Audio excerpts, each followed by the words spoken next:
Hello friends, this is Aswani Sadhanarjun Dubedi, Assistant Professor, Law College Dehradun, Uttaranchal University Dehradun. Friends, in my earlier two lectures, I have discussed the principles of natural justice.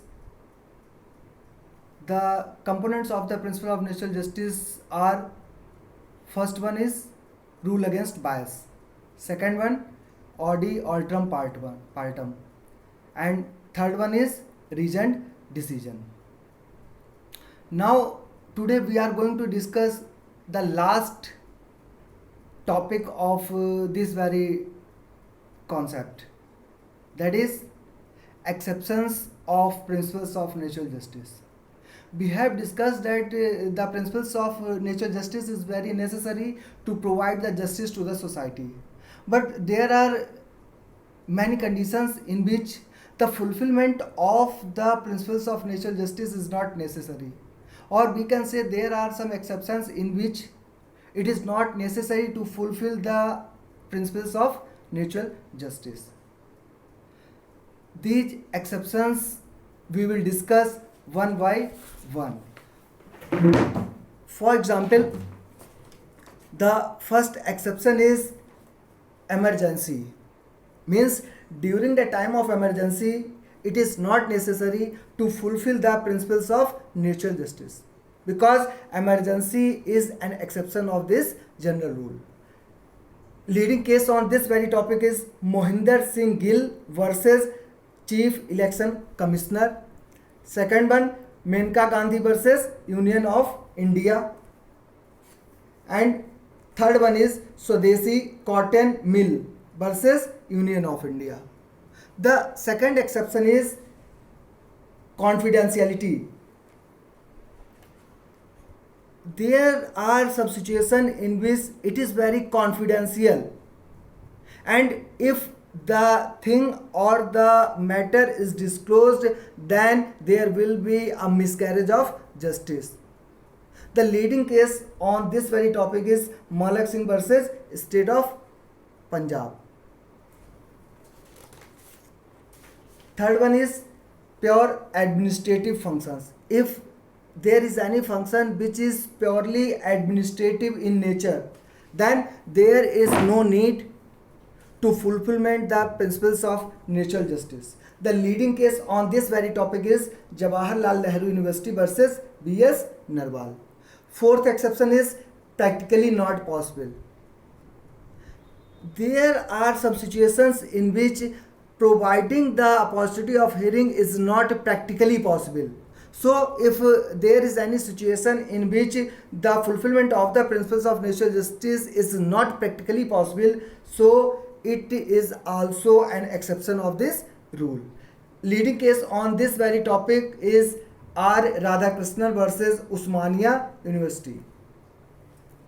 Next, preventive proceeding. If there is any preventive proceeding, in that proceeding the fulfillment of the principles of natural justice is not necessary. Leading case is Abhay Kumar versus Srinivasan.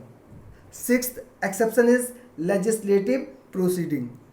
Legislative proceeding, if any statute provide that in this very particular subject the principles of natural justice is not necessary to fulfill, then it is not necessary to fulfill the principles of natural justice in the case of legislative proceeding. The seventh exception is necessity.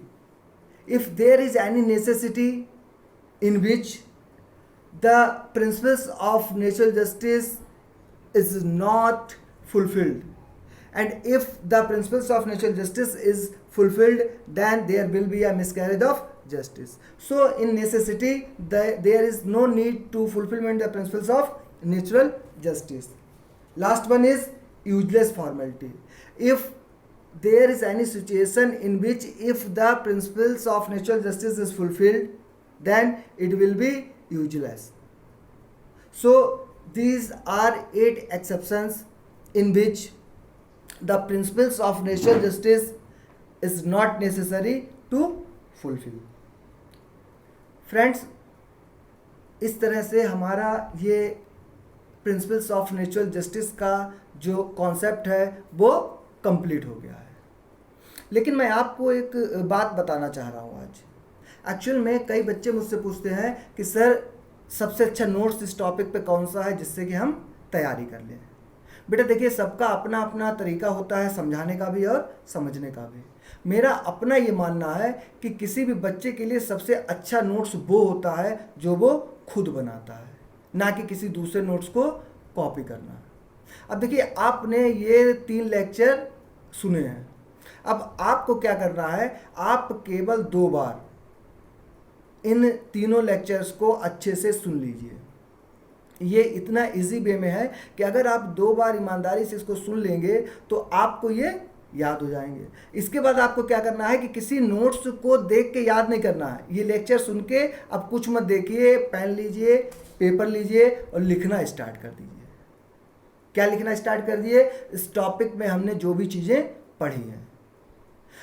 अब जब आप लिख लेंगे तो उसके बाद दोबारा एक बार लेक्चर को सुन लीजिए और देखिए अगर कोई चीज़ मिसिंग है तो उसको पूरा कर लीजिए। इसके बाद बेटा आपका ये जो कॉन्सेप्ट है ये बिल्कुल कंप्लीट हो जाएगा।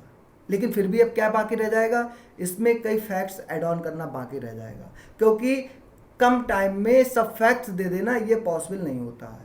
हाँ, अगर आपका कॉन्सेप्ट क्लियर है तो फैक्ट्स तो कभी भी आप ऐड ऑन कर जाएंगे। और अगर इतना कॉन्सेप्ट आप अपना क्लियर करके रखेंगे, ये लेक्चर्स अगर ईमानदारी से आप 2 बार अच्छे से सुन लेंगे और उसके बाद जो है इसको एक बार लिख के ज़रूर देख लीजिए। अब देखिए कैसे लिखेंगे, मैं आपको एक तरीका आज बता देता हूँ। जैसे we have discussed the concept of natural justice. What is natural justice? Natural justice means just and unjust और right and wrong. It is also known as common sense justice. Common sense justice means an opinion of prudent person, not a opinion of all the persons of the society. The term natural justice has been derived from Roman law, from the Latin expression that is law naturae. अब यहाँ पे आप क्या कर सकते हैं, आप लिख सकते हैं कि Latin expression derived from Roman law, Latin expression law naturae। ये एक इंट्रोडक्शन आपका हो गया। इसके बाद हम देखेंगे कि नेचुरल जस्टिस फाइनली है क्या। There are 3 components of natural justice we have discussed earlier. First one is rule against bias or nemo judex in causa sua or nemo no one can be judged in his or her own case. यानी कि जो हमारे principles of natural justice है ये 3 parts में divide है। जिसका पहला पार्ट्स है उसको हम 3 नाम से जानते हैं। या तो हम उसको कह सकते हैं रूल अगेंस्ट बायस, या हम कह सकते हैं नेमो जुडेक्स इन कॉजा सुआ, जिसका मतलब होता है कि नो वन कैन बी जज इन हिज और हर ओन केस, कि पक्षपात के विरुद्ध नियम, ये लैटिन मैक्सिम है और कोई भी बंदा अपने ही मामले में खुद जज नहीं हो सकता है। अगर दूसरे कंपोनेंट की हम बात करें तो वो क्या कहलाता है, ऑडी ऑल्ट्रम पार्टम। ऑडी ऑल्ट्रम पार्टम मतलब होता है अपॉर्चुनिटी ऑफ हियरिंग या राइट टू बी हर्ड। लेकिन इसको डेप्थ में पढ़ने के लिए हम ऑडी ऑल्ट्रम पार्टम को 2 पार्ट्स में डिवाइड कर देते हैं। First one is notice and second one is opportunity of hearing.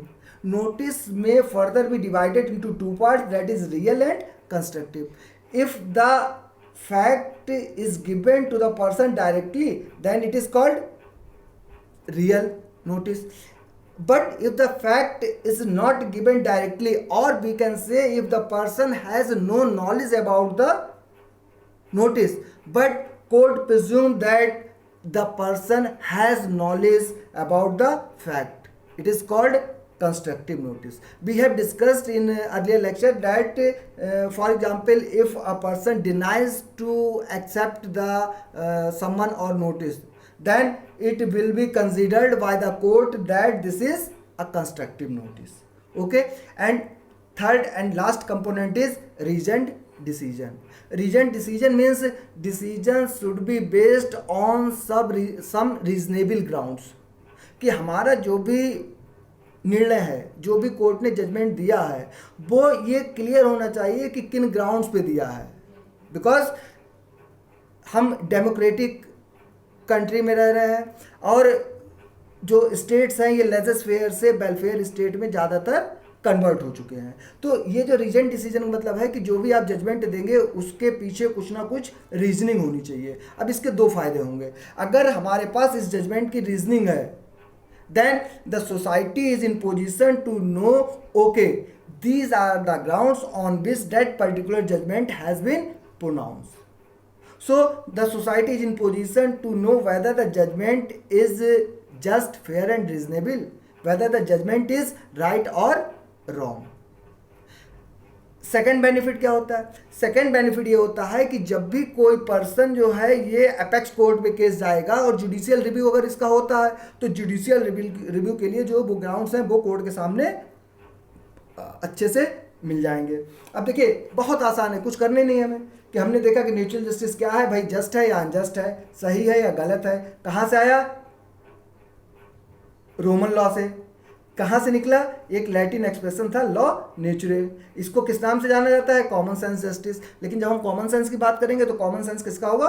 Prudent person का। इसके बाद नेचुरल जस्टिस के तीन कंपोनेंट हो गए, rule against bias, audi alteram partem और reason decision. Audi alteram partem को दो पार्ट्स में डिवाइड हो जाता है, नोटिस और अपॉर्चुनिटी ऑफ हियरिंग। और नोटिस फिर दो पार्ट्स में डिवाइड हो जाता है, रियल और कंस्ट्रक्टिव। अगर किसी को डायरेक्ट जानकारी दे दी गई है फैक्ट की तो वो रियल नोटिस हो जाएगा। अब जानकारी है ही नहीं उसको, लेकिन कोर्ट ये मान लेता है कि इस बंदे को जानकारी है, ये क्या कहलाता है? कंस्ट्रक्टिव नोटिस कहलाता है। इसके बाद इसी को थोड़ा सा और अगर हम आगे बढ़ाते हैं तो देखिए ये बहुत आसान तरीका होता है हर चीज़ को कम समय में तैयार करने का। अब देखिए हमने देखा रूल अगेंस्ट बायस जो फर्स्ट था, और we have discussed earlier that there are 5 types of rule against bias, कि जो रूल अगेंस्ट बायस है उसके 5 प्रकार हमने देखे थे। पहला क्या था? पेकुनरी बायस। पेकुनरी बायस मतलब ब्राइब। अगर किसी जज को कोई पैसा दे दिया जाता है, कोई धन दे दिया जाता है, और चाहे वो मतलब कोई भी प्रॉपर्टी दे दी जाती है तो वो क्या कहलाता है? पेकुनरी बायस कहलाता है। इसके बाद पर्सनल बायस। पर्सनल बायस में क्या होता है कि जज का अगर कोई पर्सनल रिलेशन है, सीधे सीधे डायरेक्ट इन्वॉल्व है, तो वो क्या हो जाएगा? पर्सनल बायस हो जाएगा। जैसे जज के ही किसी कोर्ट में उसका बेटा, बेटी, फ्रेंड, वाइफ, किसी का भी अगर केस आ जाता है तो वो पर्सनल बायस हो जाएगा। सब्जेक्ट मैटर हो गया। सब्जेक्ट मैटर का मतलब होता है, हाँ एक चीज़ ध्यान रखिएगा कि सब्जेक्ट मैटर का मतलब केवल प्रॉपर्टी से नहीं होता है। सब्जेक्ट मैटर का मतलब होता है कि जो जज है वो डायरेक्टली बिल्कुल इन्वॉल्व है उससे। जैसे मान लीजिए किसी प्रॉपर्टी को लेके कोई केस आया है और उस प्रॉपर्टी में 20% शेयर जो है वो किसके हैं? जज साहब के हैं, तो ये क्या कहलाएगा? Subject matter.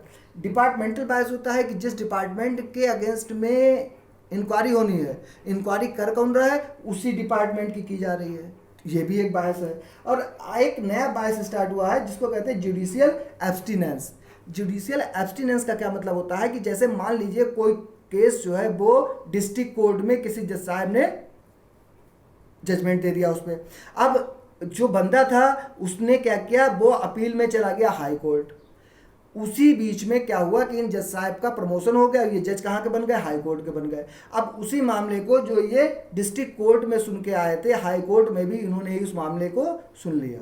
तो ये माना जाएगा कि ये जो बंदा था इसके साथ क्या हो गया है? पक्षपात हो गया है, क्योंकि अपील में अगर गया है तो इसकी बात का रिव्यू होना चाहिए, जो दूसरा बंदा है वो उसको देखना चाहिए। अब एक ने डिसीजन दिया है, भाई दोबारा दे देगा, तो ये भी एक क्या हो जाएगा? पक्षपात हो जाएगा। तो ये तो होते हैं रूल अगेंस्ट बायस। इसके बाद हमने ऑडियो आइटम पार्टन देखा था। ऑडियो आइटम पार्टन को 2 पार्ट्स में हमने डिवाइड किया, नोटिस और अपॉर्चुनिटी ऑफ हियरिंग में। नोटिस को हमने 2 पार्ट्स में डिवाइड किया, रियल और कंस्ट्रक्टिव में। मैंने आपको बताया था कि नोटिस के कुछ इसेंशियल्स होते हैं जो नोटिस को वैलिड बनाते हैं। अगर वो इसेंशियल्स नहीं होंगे तो ये नोटिस कभी भी वैलिड नहीं होगा। अब जैसे बहुत सिंपल सी बात है कि नोटिस का मतलब होता है किसी फैक्ट की जानकारी। अब मान लीजिए हम पे अगर किसी ने कोई ब्लेम किया है तो सबसे पहले तो हमें ये पता होना चाहिए कि किसने किया है, तो वो क्या हो जाएगा? हु हो जाएगा। इसके बाद हमें ये पता होना चाहिए कि क्यों किया है या क्या किया है।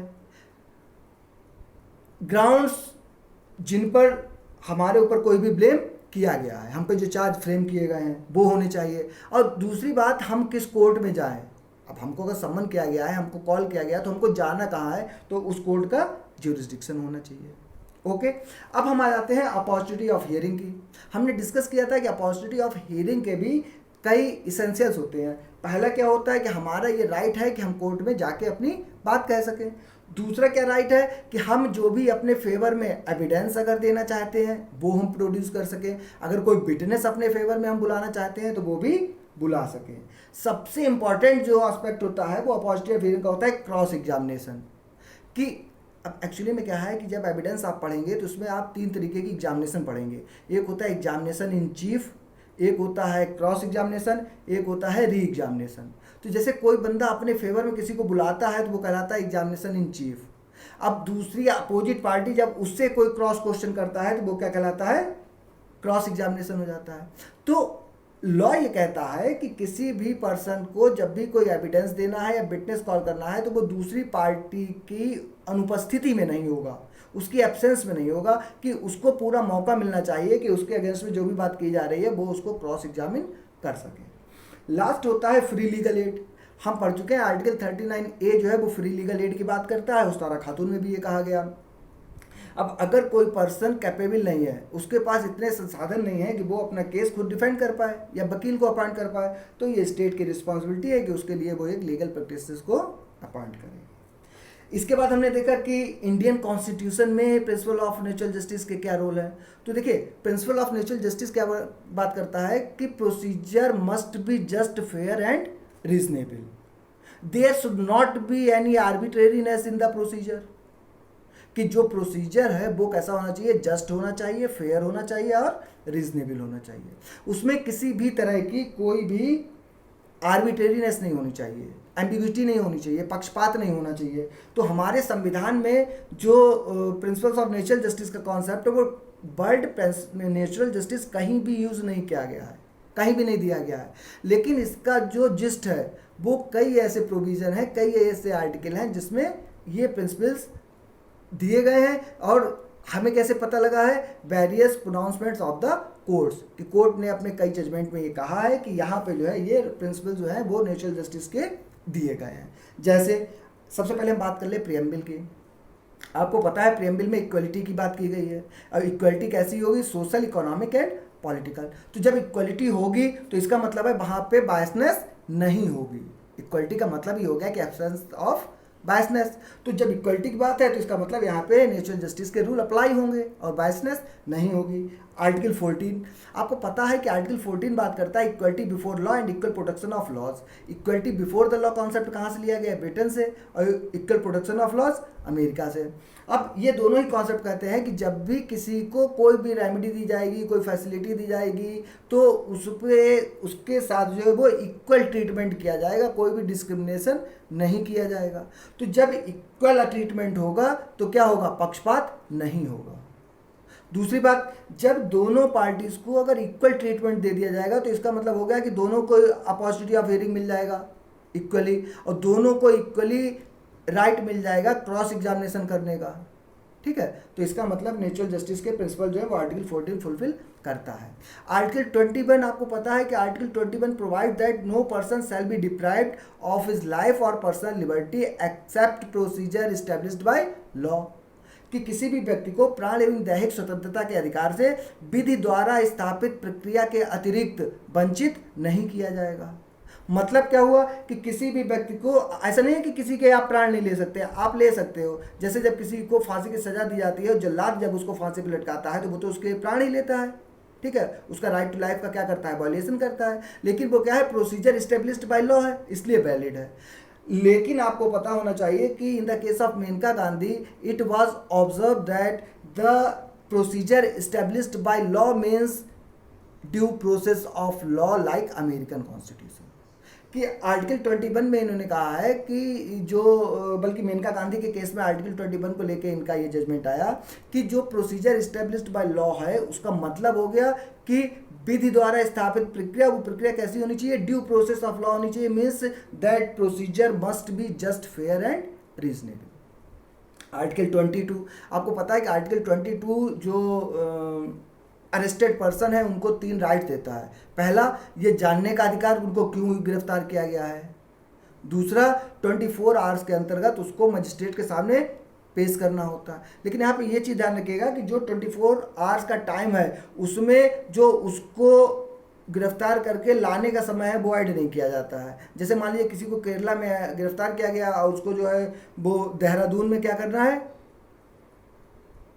प्रोड्यूस करना है कोर्ट के सामने, तो जो केरला से देहरादून तक आने का समय होगा वो 24 आवर्स में काउंट नहीं किया जाएगा। तो एक तो क्या हो गया कि ये जानने का अधिकार कि क्यों गिरफ्तार किया गया है, दूसरा ये कि 24 आवर के अंतर्गत उसको मजिस्ट्रेट के सामने ले जाया जाए, और तीसरा और सबसे महत्वपूर्ण जो इसका अधिकार है वो ये है कि लीगल प्रैक्टिशनर जो इसकी अपनी चॉइस का हो उससे मिलने का इसका अधिकार है। तो ये भी देखिए अपॉर्चुनिटी ऑफ हियरिंग ही देता है, क्योंकि लीगल प्रैक्टिशनर से मिलेगा तो अपने आप को डिफेंस करने का इसको राइट मिल जाएगा और इसको सुनवाई का अधिकार मिल जाएगा। आर्टिकल 32 और आर्टिकल 226, आप जानते हैं कि आर्टिकल 32 आर्टिकल 226 ये रेमेडियल की बात करते हैं, रेमेडी प्रदान करते हैं। अब आर्टिकल 32 जो है ये बात करता है केवल फंडामेंटल राइट्स का वायलेशन होगा तब under article 32 the aggrieved person is in position to move toward the supreme court directly, but only in the case of violation of fundamental rights. अब 226 हाई कोर्ट की बात करता है, फंडामेंटल राइट के साथ और भी रेमेडी ये अवेलेबल करवाता है। 136 आपको पता है SLP होता है, स्पेशल लीव पिटिशन, कि अगर किसी पर्सन को ये लगता है कि उसका मैटर इतना इंपॉर्टेंट है कि वो सीधे सुप्रीम कोर्ट के द्वारा सुना जाना चाहिए, तो अगर उसकी ये पिटिशन सुप्रीम कोर्ट को भी लगता है कि हाँ इसकी बात सही है, वो उसको अलाउ कर देता है, तो ये बंदा सीधे आर्टिकल 136 में सुप्रीम कोर्ट जा सकता है। ये भी opportunity of hearing natural justice की बात करता है। आर्टिकल 311, आर्टिकल 311 जो है ये बात करता है कि कोई भी जो पब्लिक सर्वेंट है ना तो बिना उसको अपॉर्चुनिटी ऑफ हियरिंग दिए उसको पद से सस्पेंड किया जाएगा, ना ही उसका जो पद है उससे उसको डिक्रीज किया जाएगा। मतलब जो भी उसका पद है उससे उसको डिक्रीजिंग ऑर्डर में नहीं किया जाएगा बिना अपॉर्चुनिटी ऑफ हियरिंग का मौका दिए। लेकिन अच्छा एक और बहुत इंपॉर्टेंट चीज़ हमने पहले भी आपसे कहा था कि इसके साथ हमें कुछ केसेस भी देखने हैं। जैसे जब भी प्रिंसिपल्स ऑफ नेचुरल जस्टिस की बात होती है या अपॉर्चुनिटी ऑफ हियरिंग की बात होती है तो एक बहुत इंपॉर्टेंट केस की बात होती है, रिज वर्सेस वर्ल्डबिन, एक केस हो गया। दूसरा जो केस है वो Maneka Gandhi versus Union of India, और Maneka Gandhi versus Union of India में ये भी कहा गया कि जो आर्टिकल 14 है उसमें प्रिंसिपल्स ऑफ नेचुरल जस्टिस जो है वो इंसिडेंट है। यानी कि in the case of Maneka Gandhi it was observe by the court that principles of natural justice has been incident under article 14।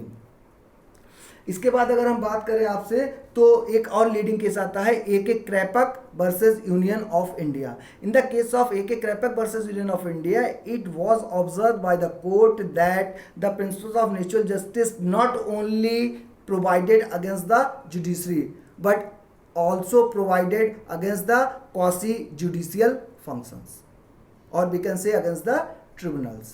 ये पूरा कॉन्सेप्ट आपका हो गया प्रिंसिपल्स ऑफ नेचुरल जस्टिस का। तो जैसे मैंने आपको बताया है ऐसे ही आप इसको 2 मिनट में बना लेंगे और एक बार इसको देख लेंगे। बनाते समय अगर कोई भी चीज़ मिस हो जाती है तो आप दोबारा लेक्चर से उसको सही कर लीजिए। एक बार अगर इस तरीके से आपने कर लिया तो यकीन मानिए ये टॉपिक आप कभी भूलोगे नहीं। एक बहुत अच्छी अब और आपको तरीका बता दें कि क्या होता है कि जैसे कोई भी टॉपिक हमने पढ़ लिया, लिख के देख लिया, अब कभी भी खाली टाइम में आप क्या करो 2 मिनट के लिए उसको कभी भी रिवाइज कर दिए। जब ऐसे टाइम जिस समय आप पढ़ नहीं रहे हैं, मान लिया आप कहीं जा रहे हैं, मूवी देख रहे हैं, बीच में ऐड आ गया तो उस ऐड में हमने क्या किया, केवल बस देख लिया। और देखने का बहुत आसान तरीका है। देखिए अगर हमें ये पूरा टॉपिक मान लीजिए रिवीजन करना हो तो हम कैसे करेंगे, हम पढ़ क्या रहे हैं, प्रिंसिपल्स ऑफ नेचुरल जस्टिस। मतलब क्या होता है, जस्ट या अनजस्ट, सही या गलत। कहाँ से लिया गया, रोमन लॉ से। किस लैटिन वर्ड से लिया गया, लॉ नेचुरे से। इसको दूसरे किस नाम से जानते हैं, कॉमन सेंस जस्टिस। ठीक है, 3 इसके कंपोनेंट होते हैं, rule against bias, audio अल्टम partum और रीजन डिसीजन। रूल अगेंस्ट बायस के 5 तरीके होते हैं, कौन कौन सा, पेक्यूनियरी, पर्सनल, सब्जेक्ट मैटर, डिपार्टमेंटल और जुडिशियल एब्सटिनेंस। अगर आप ऑडियो आइटम पार्टम में आ जाए उसको 2 पार्ट्स में डिवाइड करके हम पढ़ लेते हैं। ऑडियो आइटम पार्टम का मतलब होता है कि procedure must be just, fair and reasonable. अब 2 पार्ट्स क्या है, नोटिस और opportunity of hearing. Notice oral भी हो सकता है, राइटिंग भी हो सकता है, रियल भी हो सकता है, कंस्ट्रक्टिव भी हो सकता है। अगर डायरेक्ट है तो रियल है और अगर प्रिज्यूम कर लिया गया तो कंस्ट्रक्टिव है। इसके बाद आप आ जाइए नोटिस के एसेंशियल्स, किसने क्लेम किया है या किसने उस पर आरोप लगाया है, क्या आरोप लगाया है, और जुरिस्डिक्शन कोड का क्या है, कहाँ जाना है। ये एसेंशियल्स है, नोटिस को वैलिड कर देते हैं। इसके बाद अगर हम आ जाए अपॉर्चुनिटी ऑफ हियरिंग पे, तो कोर्ट में जाने का अधिकार है, विटनेस प्रोड्यूस कर सकते हैं, एविडेंस कर सकते हैं, क्रॉस एग्जामिन कर सकते हैं और फ्री लीगल एड कर सकते हैं। ठीक, बस इतनी सी बात है। और अगर हम कॉन्स्टिट्यूशन देखें तो प्रेम्बिल आर्टिकल 14, आर्टिकल 21, आर्टिकल 22, आर्टिकल 32, 226, 136 और 311। केस लॉ की अगर हम बात कर लें तो Ridge versus Baldwin, Maneka Gandhi versus Union of India and A K. Kraipak versus Union of India. केवल इतना कॉन्सेप्ट है हमारा। एक बार एक्सेप्शंस हम आपको फिर से बता देते हैं। देखिए, अगर हम बात करते हैं एक्सेप्शंस की, यानी कि कुछ ऐसी कंडीशंस हैं जिसमें ये प्रिंसिपल्स ऑफ नेचुरल जस्टिस जो है इनको पूरा करना जरूरी नहीं होता है। एक तो इमरजेंसी की सिचुएशन में कि अगर कोई भी इमरजेंसी है तो उसमें आप बच सकते हैं इसको फुलफिल करने से। दूसरा, कॉन्फिडेंशियलिटी। कभी कभी क्या होता है कि कुछ चीज़ें खुद इतनी कॉन्फिडेंशियल, जैसे इस केस में Malak Singh versus state of Punjab, इसमें क्या हुआ था कि किसी पर्सन को रखा गया था कि पुलिस द्वारा उसकी जो है वो निगरानी की जाएगी। ठीक, उसकी और निगरानी जो की जाएगी वो कैसे की जाएगी? चोरी छिपे की जाएगी, उसको बता के तो की नहीं जाएगी, मतलब जो सर्विलांस पे लगाया जाता है। ठीक है, तो किसी पर्सन को सर्विलांस पे लगाया जाना था, तो अगर इस बंदे को पहले से बता दिया जाएगा कि नोटिस दे दिया जाएगा कि हम आपको सर्विलांस पे लगाने जा रहे हैं, तो इसका पर्पस क्या हो जाएगा? फ्रस्ट्रेट कर जाएगा। तो ये कॉन्फिडेंशियल मामले हैं, तो इसमें एक्सेप्शन में आ जाता है। प्योर एडमिनिस्ट्रेटिव फंक्शंस, ये यूनिवर्सिटी का केस है। जैसे यूनिवर्सिटी के कुछ ऐसे फंक्शंस होते हैं जो प्योर एडमिनिस्ट्रेटिव वर्क में आते हैं, तो अगर कोई प्योर एडमिनिस्ट्रेटिव वर्क है तो वहाँ पे भी इन रूल्स को फुलफिल करना जरूरी नहीं होता है। प्रैक्टिकली नॉट पॉसिबल, कभी कभी क्या होता है कि कुछ चीज़ें प्रैक्टिकली पॉसिबल नहीं है। जैसे ये जो केस था R Radhakrishnan versus Osmania university, इसमें क्या होता है, एक पूरे कॉलेज में, समझ लीजिए पूरे यूनिवर्सिटी में जो ग्रुप चीटिंग होती है वो हुई थी। पूरे के पूरे कॉलेज ने नकल की और सबकी आंसर शीट एक ही जैसी थी। तो यूनिवर्सिटी ने क्या किया, उन सबको फेल कर दिया। अब ये क्या कर रहे हैं, ये कह रहे हैं कि हमारे साथ जो है वो अन्याय हो गया।